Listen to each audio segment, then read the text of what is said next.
IPO परेन भनेर हैरान हुनुभएको छ भने अब सबैलाई आइपिओ पर्ने 2 ठूला कम्पनी सहित 4वटा आइपिओ आउने भएका छन्। धितोपत्र बोर्डको पाइपलाइनमा रहेका आइपिओहरू अब धमाधम अनुमति पाउने क्रममा रहेका छन्, जस अन्तर्गत 2 ठूला सिमेन्ट कम्पनीका आइपिओ रहेका छन् जो धेरैलाई पर्ने छन्। आजको यस भिडियोमा धितोपत्र बोर्डको अनुमति पाइसकेका र अब नयाँ आउने 4वटा आइपिओहरू दरमखोला हाइड्रो इनर्जी, हिमस्टार ऊर्जा, सौर्य सिमेन्ट, मारुति सिमेन्ट र सर्वसाधारणका लागि खुल्ने विकास हाइड्रो पावर सम्बन्धी एकदमै छोटो जानकारी गराउनेछु। सर्वप्रथम कुरा गरौँ हिमस्टार ऊर्जा कम्पनी।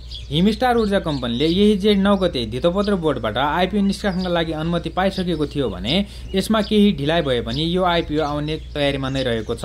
अबको केही दिनमा यो आइपिओ पनि आउनेछ। त्यसपछि कुरा गरौँ अर्को आउने नयाँ आइपिओ सम्बन्धी। अर्को आउने नयाँ आइपिओ रहेको छ दरमखोला हाइड्रो इनर्जी रहेको छ भने यस कम्पनीले हिजो भर्खरै आइपिओ निष्कासनका लागि धितोपत्र बोर्डबाट अनुमति पाइसकेको छ भने अबको 2-3 दिनमा यसले आइपिओ निष्कासनका लागि मिति सार्वजनिक गर्दैछ र यही जेठमा यसको आइपिओ आउने सम्भावना रहेको छ।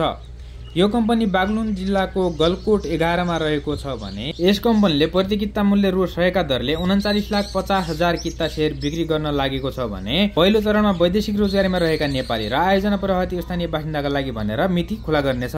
त्यसपछि अर्को ठूलो कम्पनीको आइपिओ पनि आउने तयारीमा रहेको छ जुन रहेको छ सिमेन्ट कम्पनीको आइपिओ रहेको छ सौर्य सिमेन्ट। यो कम्पनी सिराहा जिल्लामा रहेको छ। यस कम्पनीले 1,59,81,000 भन्दा बढी किता आइपिओ शेयर निष्कासन गर्नेछ जसको मूल्य 4 अर्ब 22 करोड भन्दा पनि बढी हुन जान्छ। यस कम्पनीले प्रति किता मूल्य रु 264 का दरले आइपिओ बिक्री गर्ने छ भने प्रति किता मूल्य रु 264 भए पनि यो आइपिओ धेरै भन्दा धेरैलाई पर्ने पक्का छ। यो आइपिओ कहिले आउने भन्ने मिति अहिले सार्वजनिक नभए पनि अबको 1-2 महिना भित्र आउने सम्भावना रहेको छ।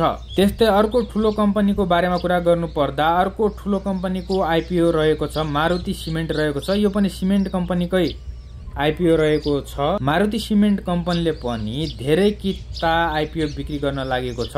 यस कम्पनीले 4 अर्ब 37 करोड भन्दा बढी मूल्य बराबरको लगभग 1 करोड 16 लाख किता आइपिओ शेयर निष्कासन गर्नेछ भने प्रति किता मूल्य 377 का दरले यस कम्पनीले आइपिओ बिक्री गर्नेछ। यी 2 कम्पनीका आइपिओ अबको 1-2 महिना भित्र आउने भन्ने कुरा छ र नयाँ जानकारी अर्को भिडियोमा दिने नै छु। अब अन्तिममा कुरा गरौँ विकास हाइड्रो पावर कम्पनीको बारेमा। विकास हाइड्रो पावर कम्पनीले हिजो जेठ 20 गते वैदेशिक रोजगारीमा रहेका नेपालीहरूको आइपिओ भर्ने मिति क्लोज गरिसकेको छ भने अबको 3-4 दिन भित्रमा आइपिओ बाँडफाँड गरेर सर्वसाधारणका लागि मिति खुला गर्ने तयारीमा रहेको छ। यो छोटो भिडियो पछि बाँकी जानकारी अर्को भिडियोमा गराउनेछु। धन्यवाद।